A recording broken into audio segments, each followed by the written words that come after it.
Hi friends, welcome to my YouTube channel. ఈరోజు recipe ముల్లంగి కూర. ముల్లంగి పొట్టు మంచిగా తీసేసుకోవాలి. తీసేసుకొని ఇలా మంచిగా తురిమేసి కొద్దిగా ఉప్పు వేసుకొని నానబెట్టుకోవాలి.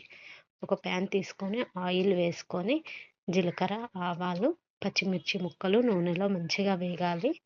నేను కారం వేయట్లేదు, అందుకే పచ్చిమిర్చి ఎక్కువగా వేశాను. ఉల్లిపాయలు వేసుకొని మంచిగా మగ్గనిచ్చుకోవాలి. మంచిగా మగ్గాక కొద్దిగా సాల్ట్ వేసుకోవాలి. ముల్లంగిలో వేసుకున్నాం కదా, ఇందులో కొంచెమే పట్టుద్ది. పసుపు వేసుకొని కలిపేసుకోవాలి. ఇందాక ముల్లంగి నానబెట్టుకున్నాం కదా సాల్ట్లో, అవి మంచిగా పిండేసుకోవాలి. వాటర్ చాలా వస్తాయి. గట్టిగా పిండేసుకొని ఇలా వేసేసుకోవాలి.